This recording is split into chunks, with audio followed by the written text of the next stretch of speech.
Michael Cohen, live in Brooklyn. Thanks for joining me. Great to be here, as always, Pete. I'm pretty excited to talk to you about a lot of different things. A lot of things going on in the world these days.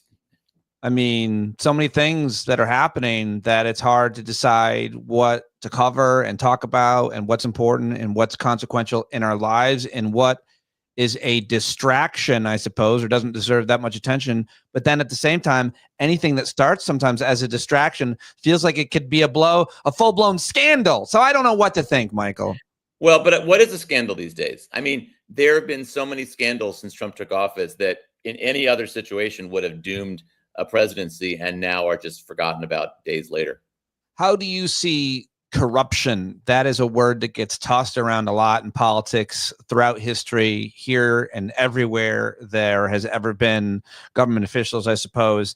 And, experts. No, I don't like that argument. This is the most brazenly corrupt presidential administration in American history, and it's not even remotely close, right? There have been other corrupt administrations, although, I think probably they are. It's probably more rare than we think. There's Nixon, obviously. We can go back to like Warren Harding and things like that. But there's this debate amongst people attacking New York Times investigative reporter Eric Lipton, who's basically saying, I don't know what he's saying, something wasn't necessarily corruption because corruption requires a quid pro quo. And I kind of feel like, again, people throw the word around. Is there a definition that you feel like we should be, generally speaking? It seems like you have a high bar, Michael, for what is defined as corruption. Well, I mean, that's interesting. I mean, I guess, look, Trump taking a free jet from Qatar without a quid pro quo is still inherently corrupt. It's first of all, it violates the Constitution, the Emoluments Clause, but it basically, knowing Trump as well as it creates opportunity for corruption. It's a way of currying favor with Trump, and we know about Trump that if you are nice to Trump, then he will reciprocate that. No matter who you are. I'm sorry. No matter who you are, if you're a powerful, if you're a sociopathic dictator of North Korea and you're nice to Trump, he will reciprocate that and fall in love with you. And I'm only partially exaggerating. The mem coin stuff is like almost 1,000 times worse. He's having dinners with people who bought his mem coin. I mean, between you and me, I don't even know. I'm not sure I know what a mem coin even is, but his Justice Department has basically stopped all cryptocurrency investigation. They've closed the office that investigated cryptocurrency crime. You have, in certain situations, foreign interests that are basically bragging about how they are buying up this coin in order to curry favor with Trump. I think the pardons that he's given out, I mean, this is just such unbelievably corrupt behavior. I wanted to write about this for a while. It's gotten such little attention. Last month he basically gave a pardon to a woman in Nevada who had, I mean, this is incredible, who basically had raised money to build a memorial for 2 police officers who'd been slain and used the money to pay for her daughter's wedding and plastic surgery. And she was convicted in federal court, was going to get significant jail time, and Trump pardoned her. Why? Because she's a longtime supporter of Trump. Michelle Fiore is her name. And, that's that. I don't know what's more corrupt than that. Using the pardon power to basically do favors for your political allies who have gone through the justice system and been convicted of a crime. And, I mean, I don't know if she even asked for a pardon. So wow, I mean, I had not heard that story. So the headline at the Associated Press: Trump pardons Nevada politician who paid for cosmetic surgery with funds meant to honor a slain officer. Yeah. There's so many. If a Democrat did this, but if they did, I think I would say that person should be impeached. Republicans just kind of don't even pay attention to it. It's unbelievable. It really is. Corruption. You're saying the corruption is at levels never seen before in American history. There's not even a close approximation to the level of corruption.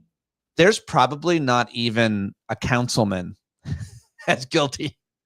Well, Of it is I remember Duke Cunningham, who was a congressman in California, who basically had he basically traded campaign donations for in return for putting things in defense bills that benefited defense contractors. That's pretty goddamn corrupt. But what's incredible about Trump is it's the audacity of it, right? Yeah. I mean, they don't even attempt to keep this stuff hidden. Right. It's out they're bragging about this dinner he's having with people who bought his mem coin. And the Qatar thing. Look, you want my honest opinion that this Air Force One thing is not happening. At some point, they will realize this cannot happen. But that they even thought it was a good idea. That Pam Bondi, who was a former, you can't make this shit up. She's a former lobbyist for Qatar, and she wrote the legal analysis that said this was legit. What the hell? What does it mean, by the way? First of all, I think it's meme coin. The way you're pronouncing it is bothering me. Oh, sorry, meme coin. You're right. I would make that mistake. My kids always give me a hard time for it. I always make that mistake. Good. They're right and you're wrong. No, that's usually the case. Yeah. Pam Bondi was the Attorney General of Florida.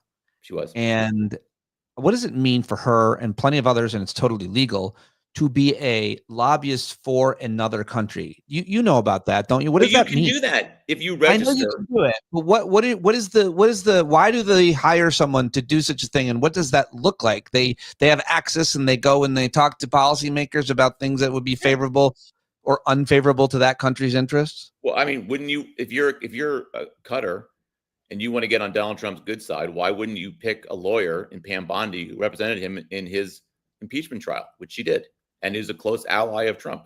That's, people complained about Hunter Biden using his father's name, which was a legitimate, by the way, complaint. This is the same thing happening now. People are making bank off of the fact that they're close to Trump, and they know that they can pay these people. And because Trump is so easily persuadable and so corrupt, it pays dividends for them to hire folks like Pam What about the fact that people like Laura Loomer, who seem to have a lot of power over him, and other right-wing conspiracy theorists, white supremacists, Christian nationalists are attacking him for taking a plane from Qatar, who is a funder of Hamas? And furthermore, what about this framing? A young woman writes an anti-Israel essay or a pro-Palestinian essay. She gets detained for her speech for this column she writes. I don't know if there's any other allegation against her. She's detained. Yeah, there isn't. That's why she was released this week or last week. Right. I don't know. Recently, she was released. So she's been released. Meanwhile, he's taking a plane from Hamas, from Qatar, who funded Hamas, who committed the worst violence on Jews since the Holocaust. That's who he took the plane from.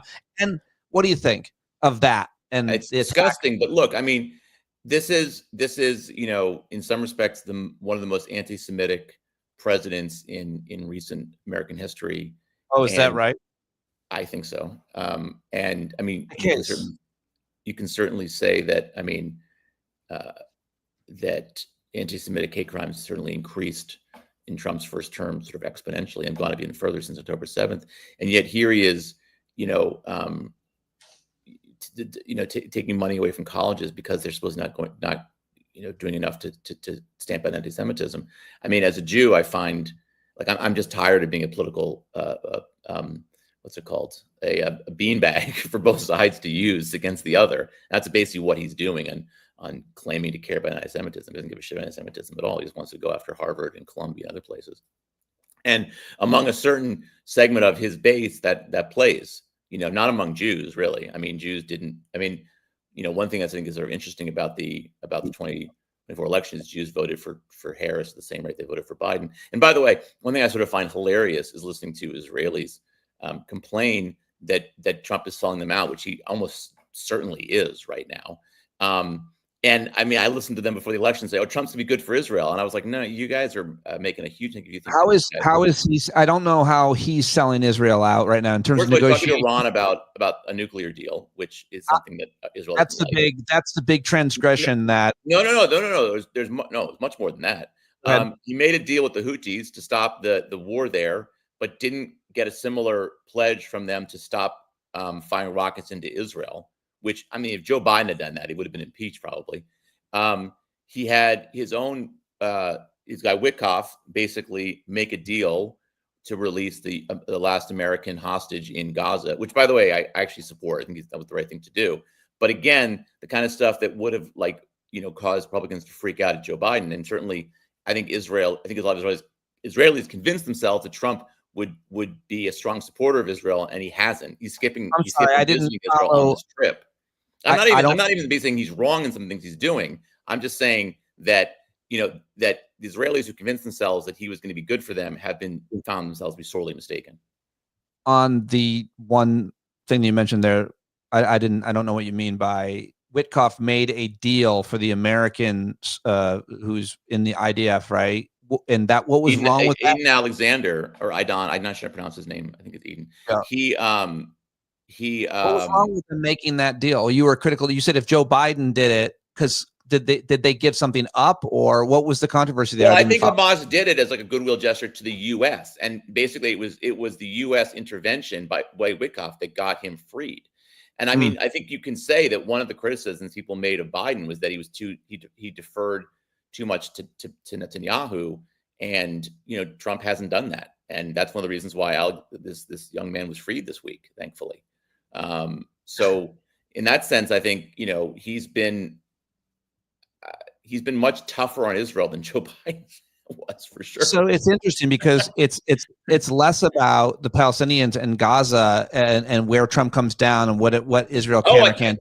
Yeah, I didn't mention another thing too. He basically said to the Saudis he would consider supporting their civilian nuclear program, and he wouldn't demand that they normalize relations to Israel in return, which was basically the whole deal that Biden was trying to work out with the Saudis during his presidency.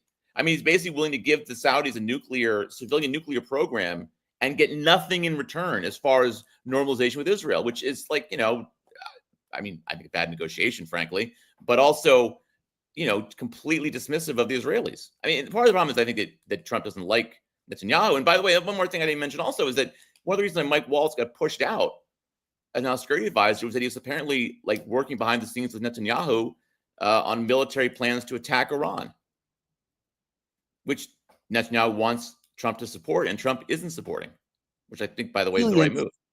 Really fascinating. I'm glad that came up because I hadn't heard it quite that way. Certainly Israel's interests vis-a-vis Iran, the Houthis, the greater Middle East, the deal that they had made earlier with Saudi Arabia and Israel was everybody was giving up something, but it would seem that Trump is moving a whole lot closer to the Arab states.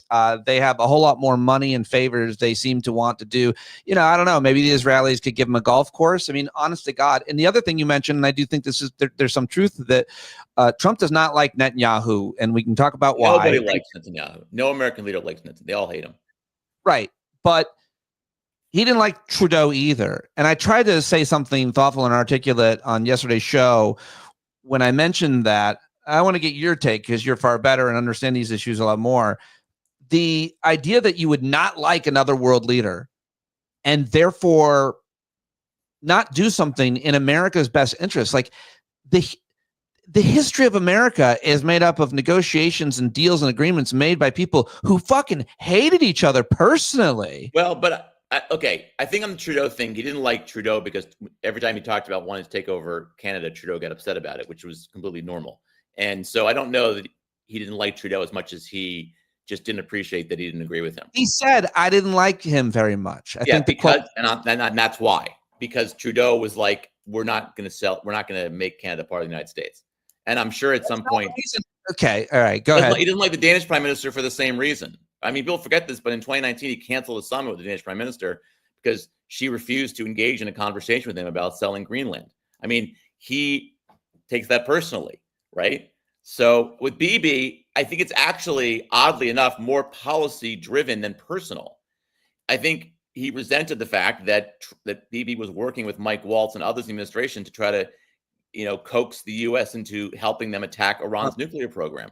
Also, Trump wants to make deals. He wants to say he's the worst deal maker on the face of the earth, but he wants a deal on Saudi normalization. Doesn't care how he gets there. He wants an Iran nuclear deal, even though we walked away from the perfectly good deal that we had.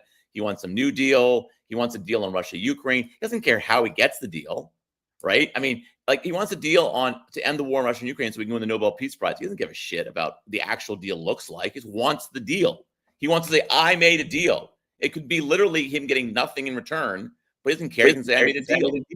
It's amazing because he really can just post or say to camera, I made this deal, or I just signed this executive order. It's now law, which he's got a lot of people believing, but he's even taking credit for deals he had nothing to do with and arguably made worse, like the India-Pakistan conflict, right? That was a good one. No one talked about that. He basically said that they negotiated, the U.S. negotiated the deal, and India's like, they didn't do anything. I mean, but as long as he just says it, and we've known this about him forever, that makes it so. I'm a rich, successful businessman. Look at this, the smoke and mirrors. Yeah. So he's not a good deal maker. And that brings us to one of your most recent pieces at your Substack, Truth and Cons.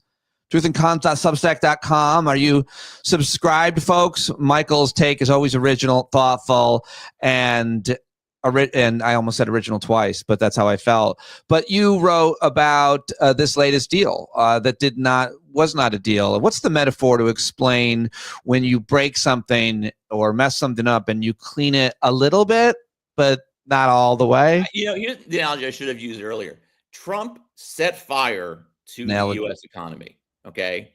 And then he called the fire department like a week later, right, to put out the fire.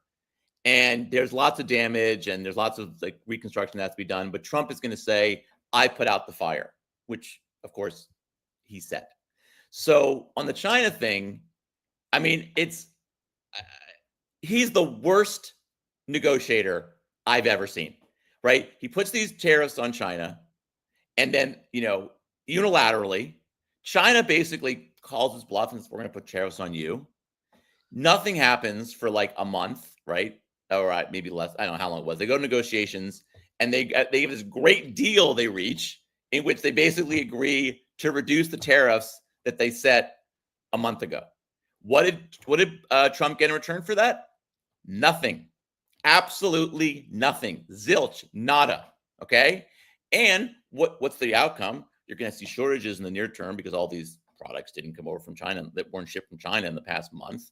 You're going to see continued economic uncertainty because it's only a pause in the tariffs for 90 days. So we don't know what's going to happen. So you can't make a business investment. You don't know if there's going to be tariffs or not. He got nothing for this. Zero, except he basically did enormous damage to the U.S. economy. But, hey, my 401k is up yesterday, so I guess I'm kind of happy about that. Well, that was what I was going to say when you said nothing happens. You meant in terms of the negotiation, they didn't talk, but something did happen, and that was to investors. They did talk, and they agreed to go back to the way things were before Trump put the tariffs in place. But during the time period where they weren't talking, markets were all over the place. So people lost money. The ports were looking empty, so people lost money. Yeah. And people started panicking. Like, a lot happened. A lot of real consequences happened as a result of his bullshit, terrible, no good, unexperienced negotiating, where the Chinese must be thinking, this guy is the worst. Easiest mark ever. That's what they're thinking. This guy is a clown. That's what they're thinking. And has now no credibility because he doesn't follow through on his threats. He talks this big game against all these different countries, including Canada. And what does he follow through with? He loses in the end. They fool him. My favorite thing about this is that he announces on Liberation Day, right? April 2nd. They announced these tariffs across the board. A week later, they go into an effect, okay, at midnight on April 9th.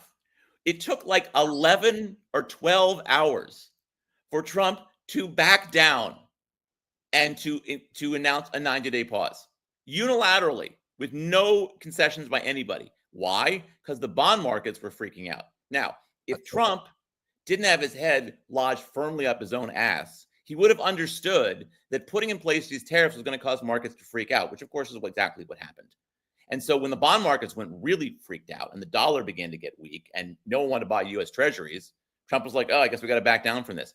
Here's the thing. He loves to play brinkmanship, but ultimately he's a giant wussy. He's a wimp. He's afraid of conflict. He's afraid of the implications of his decisions, of, you might say, the consequences of his actions. And when there are consequences, he immediately backs down because He's an idiot. I mean, I don't know what else to say about this. He's just terrible at this. Terrible. You have a piece at your Substack titled "The World's Worst Deal Maker," and you've talked about it a lot. Before I let you go, last thing, you wrote, and others are now talking, I'm hearing, about the potential that Democrats have in the next election. Could they take back the Senate in 2026, which is the midterm elections here? Why are you writing about this? Is this when we ramp up? Is this when we analyze? Is this the primary time?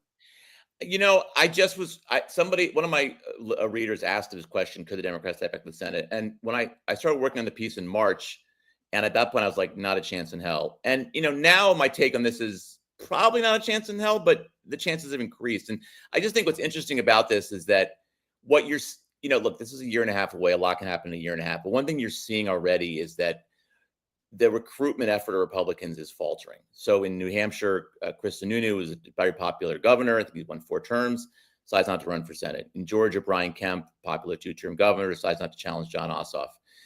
Those things are going to help Democrats in both those races win. And then you have other places like, will Roy Cooper, a very popular governor, Democrat in North Carolina, will challenge Tom Tillis? Will John Bel Edwards, 2-term Democratic governor in Louisiana, challenge Bill Cassidy? Those kinds of things. What's interesting now to look at is the recruitment, is who's choosing to run, who's choosing not to run. And that's where you can kind of get some sense of where the politicians see this election going. And I can assure you that if people like Sununu and Kemp don't want to run, it's because they think they're going to they think they're going to lose, or maybe they think this is a tough race and they don't want to get involved in a tough race that, they have a reasonable chance of losing. Right. So I think what you're seeing already is the impact of Trump's lousy approval numbers. Look, midterms are always bad for the party in power, always, except 2022 for Biden, ironically enough. And I think everyone agrees that the House is almost certainly going to go Democratic. But what I think is adding to the disinclination of Republicans to run for these races is that Trump is unpopular, and there's a potential of a recession. And if those things happen, it's going to be even worse to try to run as a Republican candidate. So I think that's a lot of what's happening right now. Always learn a lot reading you and talking to you. Love it. Appreciate you stopping by, and hope everybody goes and subscribes to truthandcons.substack.com. Thank you very much, Michael. This is good. Always a pleasure, Pete. Thanks for having me.